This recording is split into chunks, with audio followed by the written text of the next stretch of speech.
Hello everyone, today I'm going to be going over the changes that I'm expecting to make to my decks in the Modern Horizons, also over some good cards that I expect to see a lot of play in the set, and some sideboard choices, everything. So we're going to cover Hardened skills, Yagmas, and Hammer Time.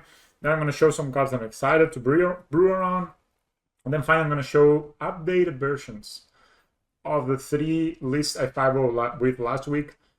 So one for Hardened skills, one for Yagmas, and one for Hammer Time.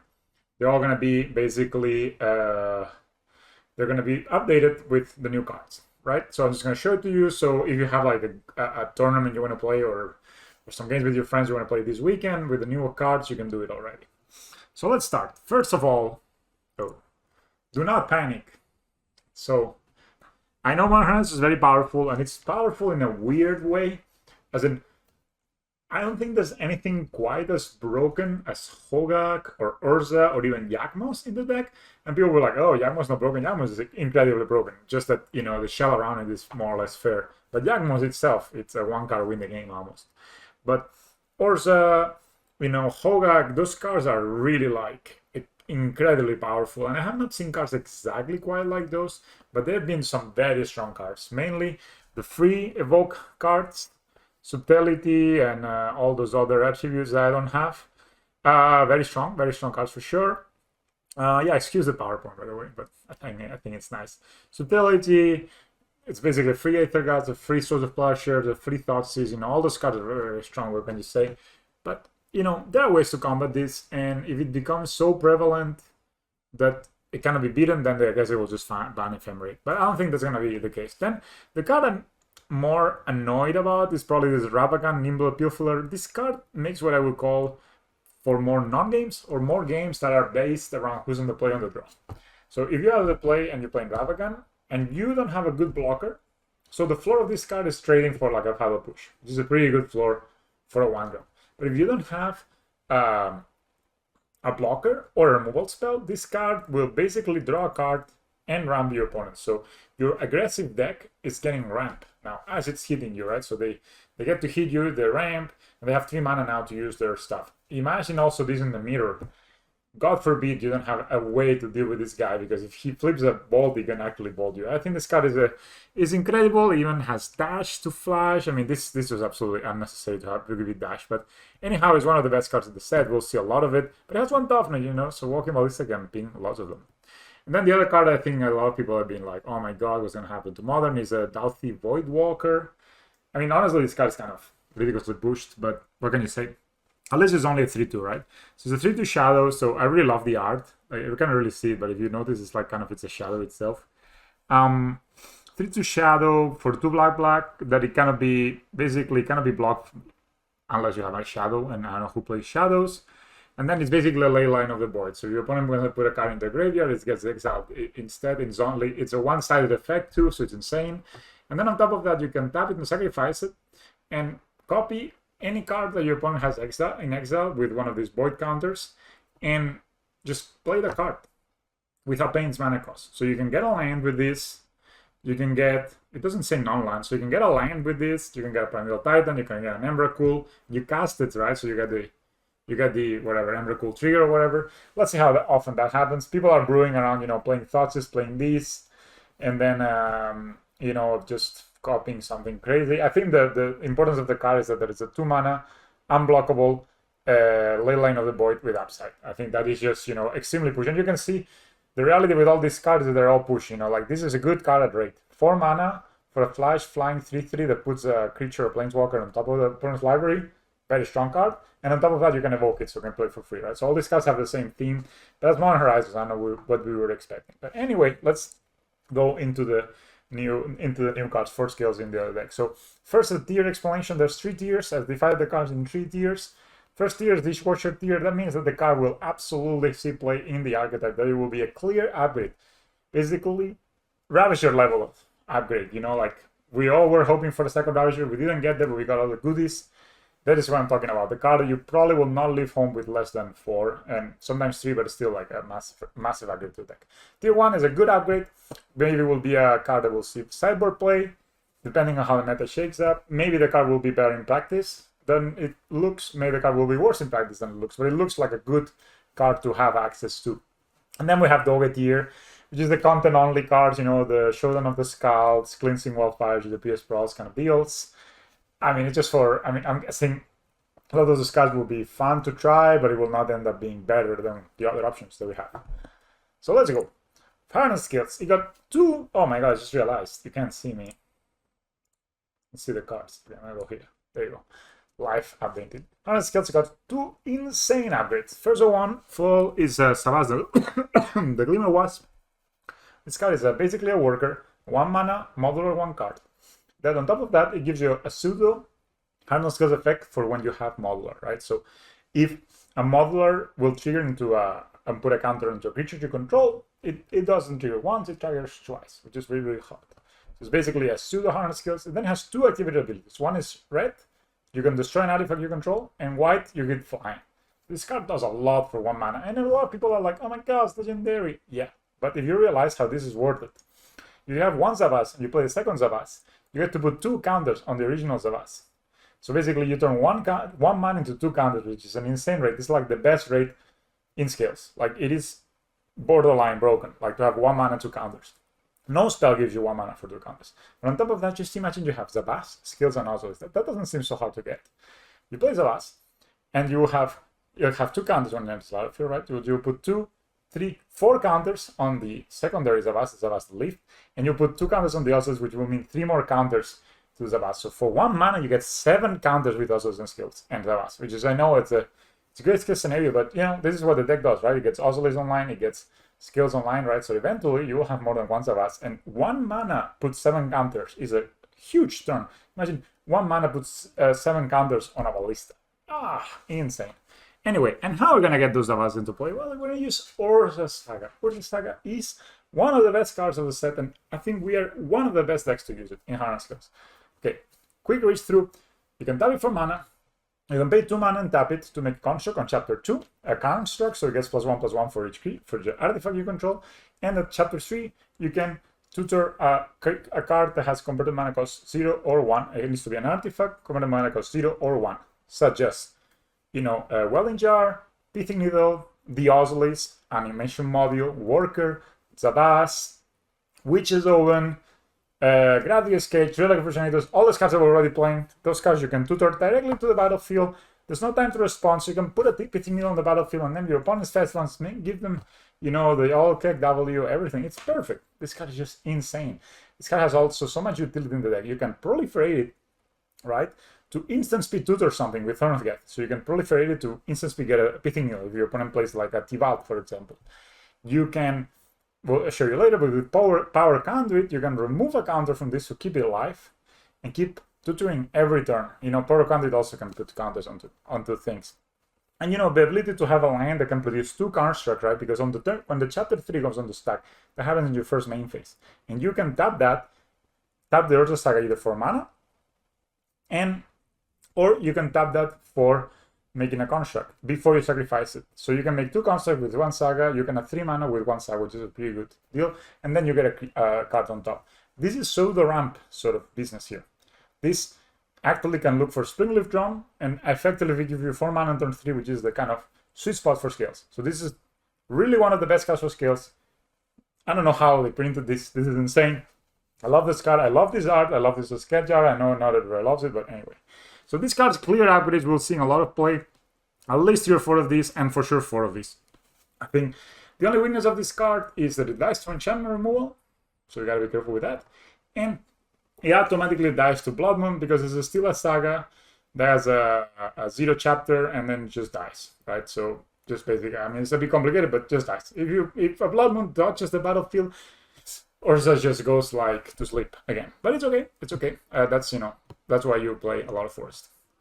So anyway, these are the cards that are tier 1, maybe upgrades for the deck, but it requires some changes maybe to the deck. So let's go. They have decided to print 3 1-drops that are all white. There's even missing one here. There's another one that is has something else. They've printed 3 1-drops on white that can be played in skills. Esper Sentinel, probably a sideboard card, but it draws cards, and I think this card is just very insane, actually. I think this card is one of the best cards in set too. Maybe I'm wrong, but a 1-drop, again, a 1-drop that draws you cards is just pretty broken, honestly. Let's say you're playing against a control deck, you know, you play this turn 1, your opponent goes. If they don't have the like, if they further push it, you draw a card, so you are 1 card ahead already. If they don't further push it and instead alt, you draw a card. So that every turn they don't remove it, every time, like if they cast a Teferi Time Raveler, you draw a card and then they bounce it, but who cares? You drew a card already. It's pretty insane. And it grows if, you know, you're able to put counters on it, or you're able to pump it somehow.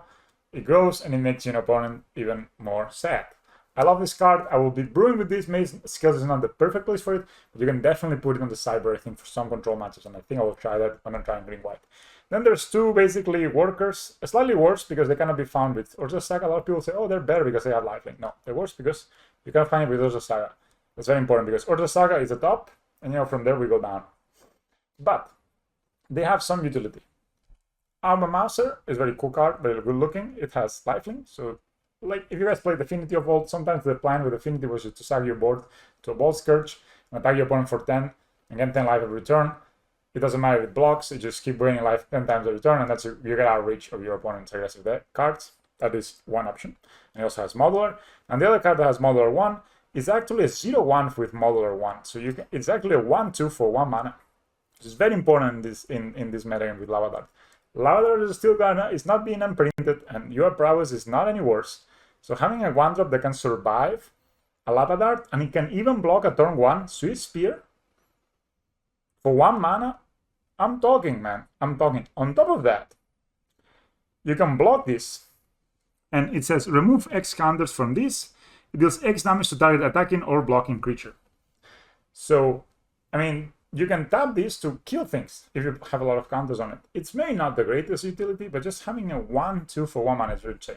Aaron Shikari, I think it's more of a meme. I think this probably should be Dogger tier, but I don't know. This card, I was a bit high on it when it got released, but the colors are hard. I was expecting a lot more green-white support, but we didn't really get much other than this, honestly. And Zavas. I was expecting to have at least another playable card on this style. That was a green-white card that had Modular. Anyhow, this card, when it comes into battlefield, puts a +1 counter on everyone except itself. Has Modular 2 and has First Strike. Pretty good beater. Clear upgrade for me to Scabbard Recombiner in the colors or whatever. Then they printed a full cycle of indestructible tap lands that tap for 2 colors and their artifact lands, which is insane. I don't think this will see a ton of play in Scales, but they could be seeing play in 2-color builds. And I find that, of course, Llanowar Reborn is the best tap land probably for the deck because it already has a counter. You can do animation model shenanigans with it. Everything, right? It's basically Secret Ramp, as I said many times. But this card can be sacked to Ravager, can be sacked to Throne of Geth, and as you can see, we kind of like to sack things to Throne of Geth. And it fixes your mana at the same time, so it has a lot of upside. It's also indestructible. So it's pretty good. I don't know how much I will play with them, but I think they have their uses for sure, and there's some brewing to do with them. Maybe you should play a split. If you're playing green-white and you want to play 4 Llanowar Reborns, instead of playing 4 Llanowar Reborns, you play 2 2 tap lands and 2 tap artifact lands and 2 Llanowar Reborns. Then they reprinted Mishra's Factory into Modern. This is not a card that has seen a lot of play. Probably will not be seen play in Scales, I think. But it will be kind of cool to have access to it. Maybe there will be some brewing we can do with it. It's definitely a really good card for blocking, much more than attacking, because on attacking you're gonna like to have flying like Blinkmoth and Inkmoth Nexus.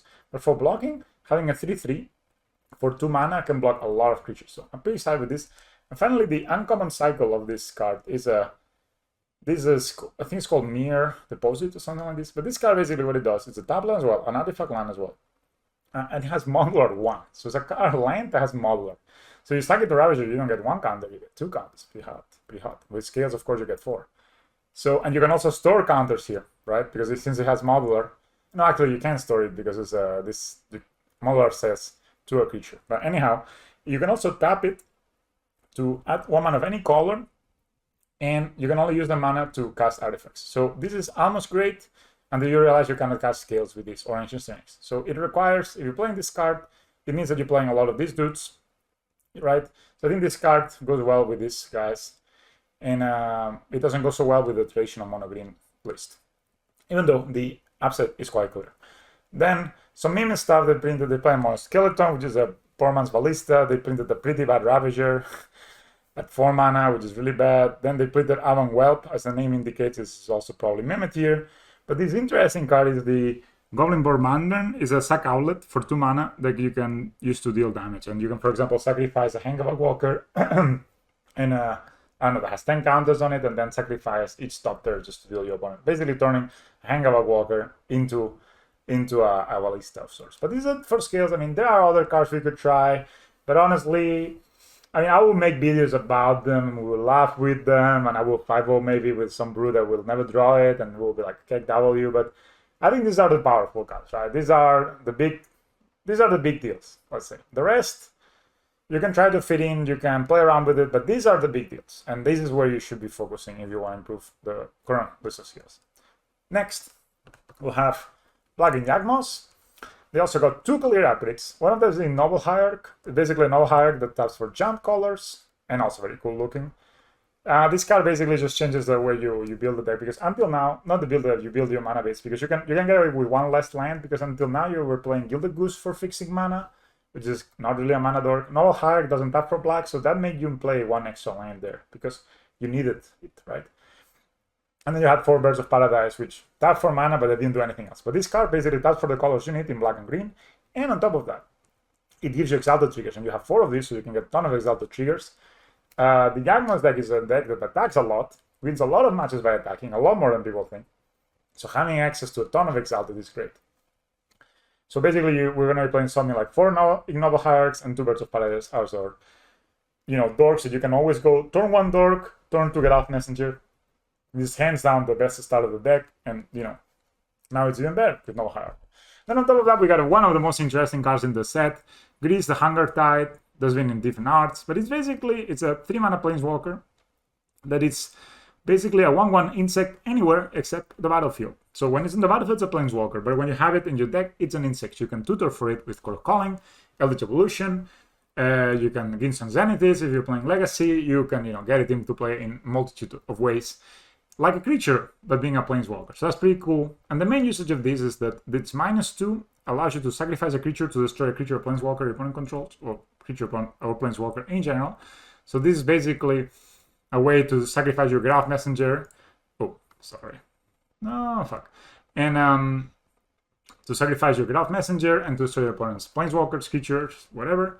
And on top of that, the +1 gives you tokens every turn, insect tokens every turn. I don't think we're going to be able to trigger it more than once. It can trigger more than once if you mill an insect. And the -5 deals 1 damage to your opponent, or your opponent loses life equal to the amount of creatures you have in the graveyard. That maybe doesn't sound like a lot, but if you start milling creatures with it, and you have a lot of creatures dying, let's say you have 70 creatures, with all the attacking you will be doing, this may be enough to kill opponents sometimes. And it's actually relatively easy to ultimate, right? You just need 2 turns to ultimate. So card looks pretty hot. I will be playing it for sure. And you can play only a 1-off, and you are playing actually effectively 9 copies in Yagmas, which is really hot. Then they printed the other 2 Evoke Elementals that are good in Yagmas. The first one is Endurance. Endurance is both Graveyard Hate, Flyer Hate, because it has Reach and Flash, and it's good against Mill, so it has a lot of upside. It also can be used to recycle your own graveyard in case you need to recycle, for example, a Blur Artist, and it can be played for free. So sometimes you will not court for it. This is a card you'll court for it a lot, I think, much more than playing for free, but sometimes you will draw it, and you will just be able to activate it. And the good thing is this is kind of becomes, like both of these, becomes like instant speed ramp. So if, let's say it's your opponent's turn, and you have a 3 mana open and 3 dorks. You can exile a green card from your hand to play this for free, shuffle your opponent's graveyard, for example, and Court of Calling before this card gets sacrificed for a Yagmas. And then before this card gets sacrificed, you can sacrifice it to Yagmas. I think this is insane. This is a clear upgrade, I think, to the deck. The more I read the card, the more I like it. It has a lot of uses, and the fact that it has Flash really makes it. I don't know why a green card has Flash, but hey. I am not the one making the cards. Then Grief is the card that everybody's griefing about. Basically, Thoughts is the same concept, but with the Thoughts and it has Menace. So people are worried about the Ephemerate combo with this. Probably very good. Probably you're going to lose a lot of games to it. Probably you're just going to play versus Saga and laugh at them. Anyhow, this card also works in Yagmas because sometimes you will draw like 4 or 5 cards and you will have like, maybe you'll need to get rid of something from your opponent's hand before you're able to finally go off. This is basically Free Thoughts. It goes really well there. The same with Doughty, Voidwalker. This card will be basically a tutor target on the sideboard. It's like the perfect graveyard hate. Your opponent goes Cathartic Union, you core for 2, get this guy into play, and your opponent's like the saddest guy. Then I think this card could see it play. It's like a 1 mana, you sacrifice a creature or discard a card, and you destroy target creature or Planeswalker. I think this card really works well in this shell. It's a sorcery, but still, I think it's pretty strong. Then I want to try Abundant Harvest at some point. I think the card will be good in this deck. Maybe. A lot of people are not high on it, so maybe I'm just wrong.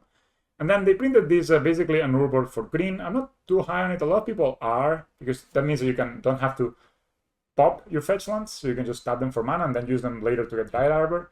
But honestly, giving your opponent free mana like this, and at the same time, it's a legendary card, whatever, but we don't really have that many green costs. Like the hard costs are the black costs. I like the Graph Messengers, the Daurin, whatever, the Yagmas. The green costs, we have so many green sources, and all our doors start for green that I don't really feel that this is necessary. And then some kind of meme stuff, like the Ravenous Squirrel, every time you sacrifice a creature, it gets +1/+1, or not, it gets +1/+1, and it's gonna suck out of itself. This can be like a pseudo blood outage, and you can go out of control and then just win the game with it. I think that will not see play, but I think it's cute. And then Kyrian Ranger works really well with Yavimava, right? So I'm thinking that you could play Kyrian Ranger and Yavimava in the same deck and tutor for it. And this basically means that if you can return a forest to your hand, and then you untap target creature, so you can untap, for example, a Wall of Roots, or you can untap, for example, a blocker. You can do it at instant speed, right? You can court for this, return a land, and untap a blocker. That's pretty hot, I think. And this makes all your lands forest, so you can return your Kalni Gardens to kind of keep making dudes to sacrifice. I think it's cute, probably too cute, but I like the idea of playing Kyrian Ranger with Yavimaya in this deck. Also, in general, even if you don't have Yavimaya, the ability to ramp with this deck looks kind of good. So I'll keep my eye up, and these are kind of nice art too.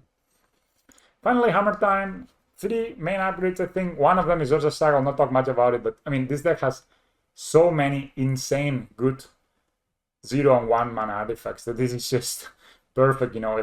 Basically this deck now has 12 ways to get Hammer into play, and this just gets Hammer into play, cannot be countered. I mean, just insane. The constructs are also good for this deck because it always needs somebody to kind of yield the Hammer. It also makes a lot of artifacts, so the constructs will be massive. Courage is insane. I think it's going to be great in this deck too. Seal of Cleansing is basically an upgraded disenchant for this deck because it's basically a disenchant, but you can play with Lurus. It's kind of hard. You can just recycle it with Lurus. And Batterborn is a tutorable creature, basically. That basically has the same stats as a Batterskull, right? And it also costs the same to equip. But, in this deck, normally it's free to equip, so you can get a creature with +1/+1 on Vigilance of Lifelink. So it's good against aggressive decks. And it's also a creature that can wield the Hammer and have Vigilance of Lifelink, so, it doesn't die and stuff. I like the idea. I'm not sure if it's a Dishwasher tier or probably tier 1.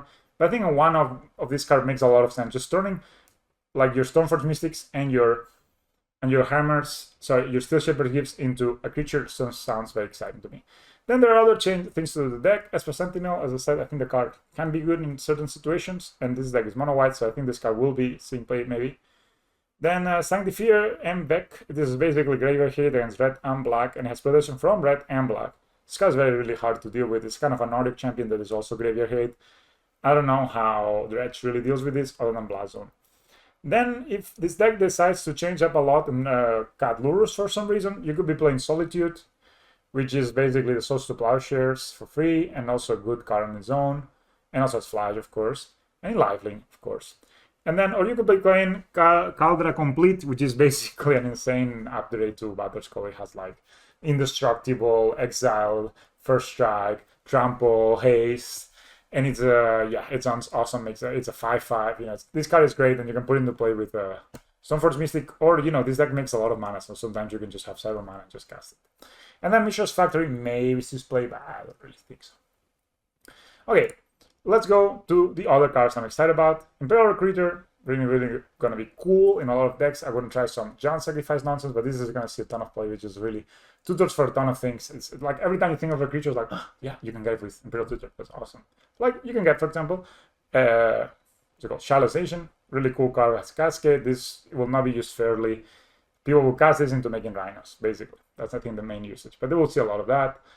Rishada Lockhand, I think this card is cool in a lot of shells, but specifically Merfolk, but even like some blue-white kind of Taxes deck.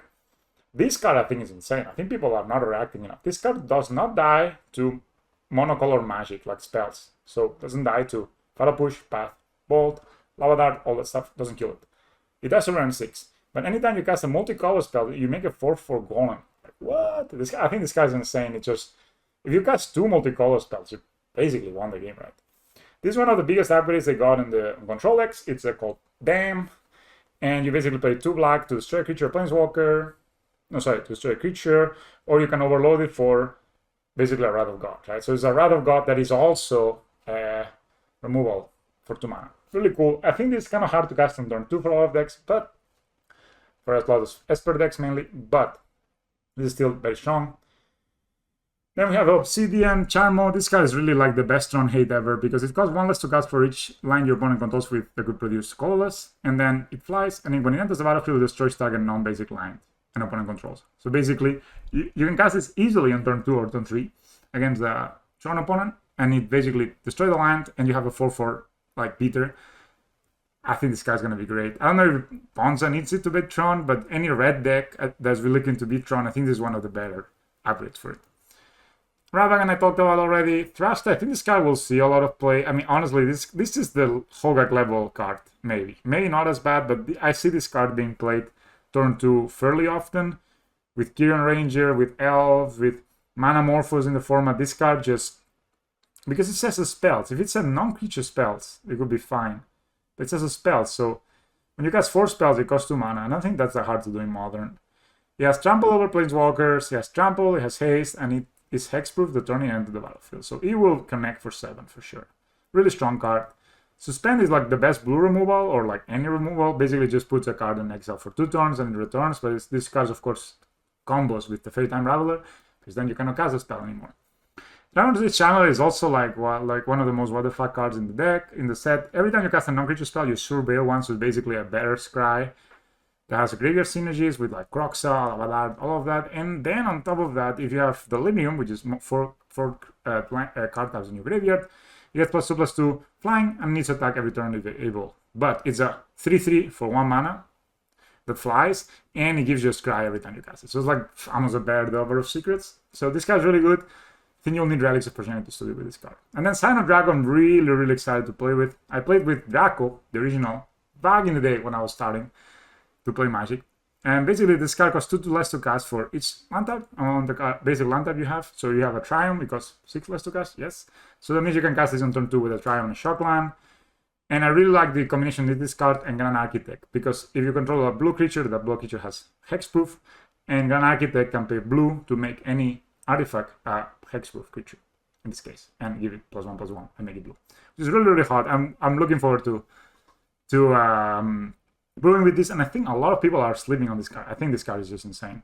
Then Titania is kind of a bit of a cheaper Primeval Titan. It has some cool abilities. I think this will see May play in Reclaimer Shells. Then they printed this better Gormak Angler that costs 5 and 2 blue. It's very small, I'm sorry, but it basically has Delve and Flying, and it gets +1/+1 for each basically a spell that you exiled, that is like a sorcery instant. It's pretty hard as well. I mean, to me it's a bit crazy, but whatever. Let's see. I don't know, this is a bit, this is the danger, you know. These are kind of the why are you printing like, you know, 6 mana for like 6/6 for 2 that flies? Why? It's unnecessary. Maybe, or maybe not, but this is like, oof, these cards are the most scary of the set, that's for sure. Then other Doge cards, I love all these cards. I mean, this is for my tokens deck, this is for the Merfolk deck. I think this card is kind of good. Maybe pushes it pushes like Grixis control. I think this card is definitely good. It's a planeswalker that protects itself in an interesting manner. This card combos with Walking Ballista. So this card, every time it takes damage, it proliferates, right? So you have a 2/2 Ballista and a Hardened Scales, and this you can make an infinite large Ballista. If you have a counter on this one, let's say you have given it a counter with Liliana Reborn or something, and you ping it with Ballista and you have a 2/2 Ballista, you make this guy infinitely large, which is kind of hot. Probably doesn't have trample, but whatever. Can have everything. Turak is going to see cool in like rack kind of decks, I think. I think this is quite strong. For 4 mana, this card 2/4/3.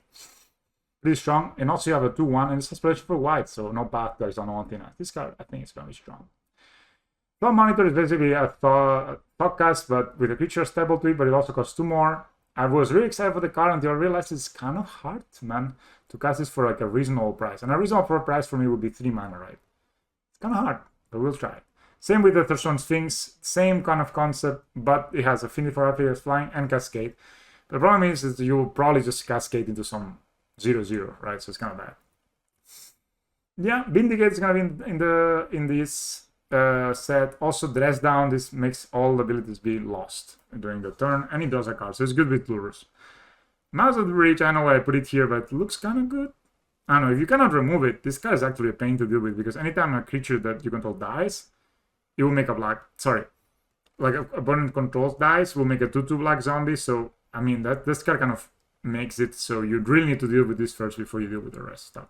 And Persist, I think this card really extremely pushed. For 2 mana, you get any creature back with a -1/-1 counter it, but it cannot be legendary.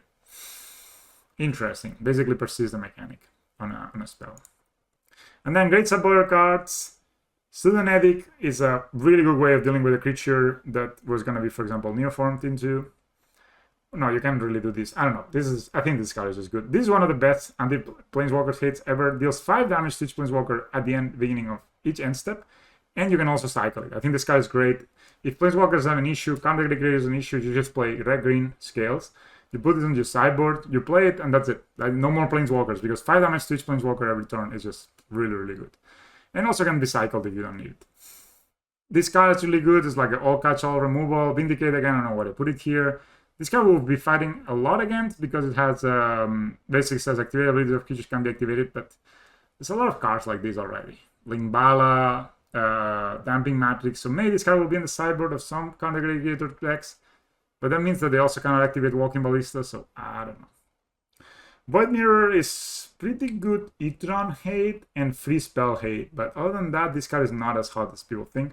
I really like this card. This card is like a kind of a Veil of Summer for white, because you cast it, you gain 2 life, and you gain Hexproof until your next turn, and then it rebounds, so you get Hexproof again. So you have 2 turns of Hexproof for 1 mana, and you gain 4 life. So that can be very, very good against Burn. It can be very, very good against Stasis decks and against Grief decks. So I'm really excited for this card.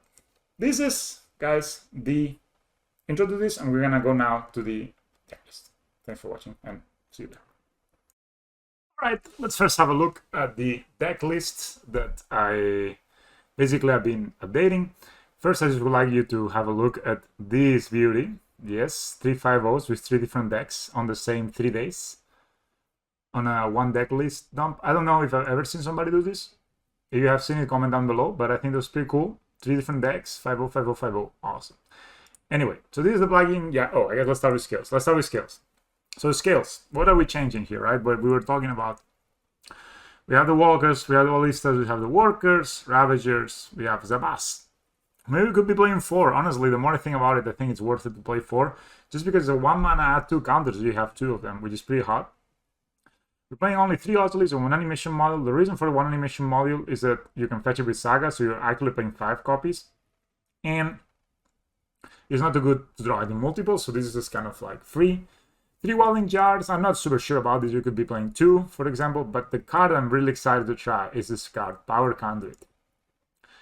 Let's see if it doesn't take forever to open. Yeah, but basically what this card does is you can tap it, it costs 2 mana, it's an artifact. You can tap it and you can remove a charge counter on a target artifact. Sorry, you can remove a charge counter on a permanent you control and put a charge counter on a target artifact or a +1/+ counter on a creature, any creature. So basically how this works is when Saga's in chapter 3, like at the beginning of your third main phase after you played Saga, it will trigger. And then you have a trigger that will say, search your library for an artifact that's costing 0 or 1 and put it into the battlefield. And you'll be like, okay, in response to this trigger, I will tap my Power Conduit, remove a charge counter from Mortal Saga, and put a +1/+1 counter on my Walking Ballista. Then what's going to happen?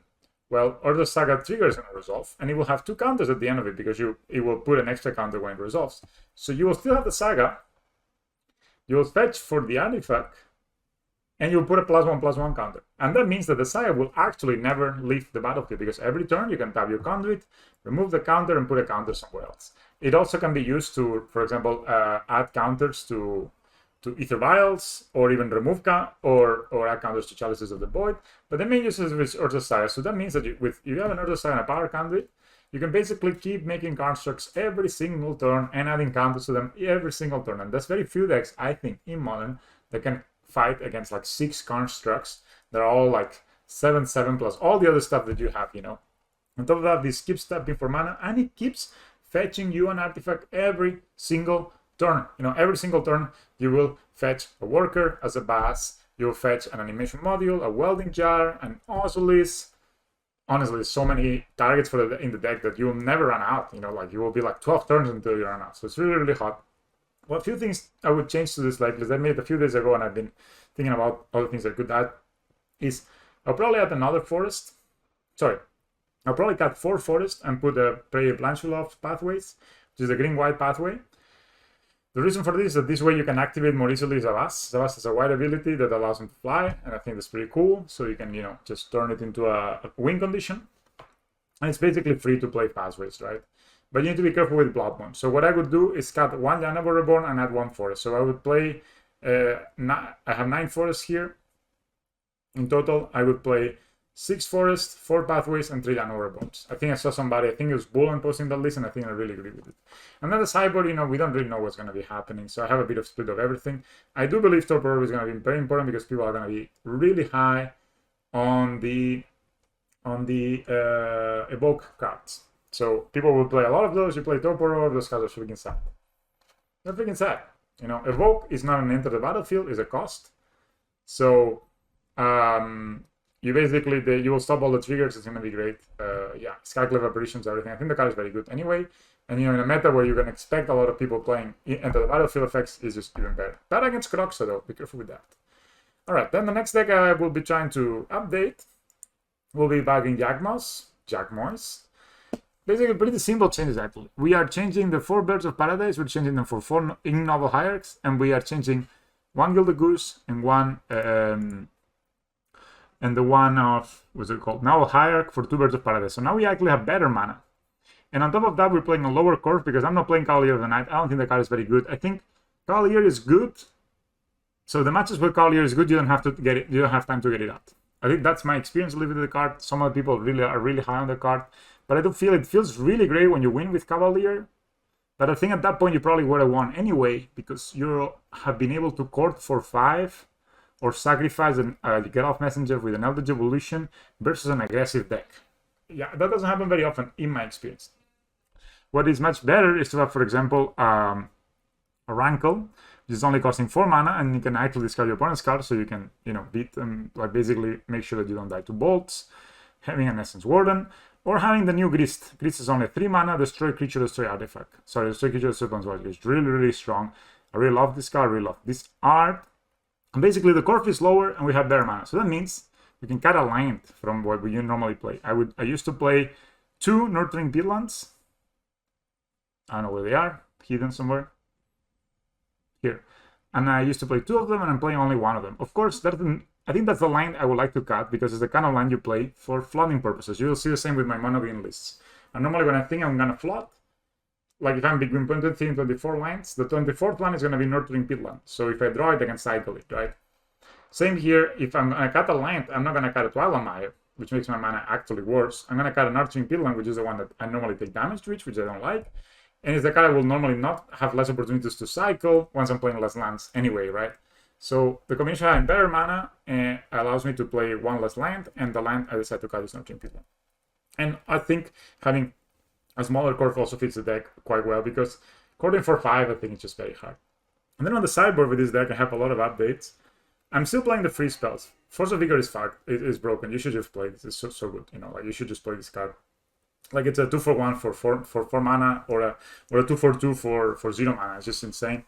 I like playing 1 Grief. Grief has a lot of uses in the deck. First, it's a Thoughtseize that you can tutor for. So you can go turn 2 Wall of Roots, turn 3 Eldritch Evolution, your Wall of Roots get greased for like against a combo deck that's gonna kill you. It's not a great sequence. And you still get the 3/2 manas, and you get the Thoughtseize to your opponent.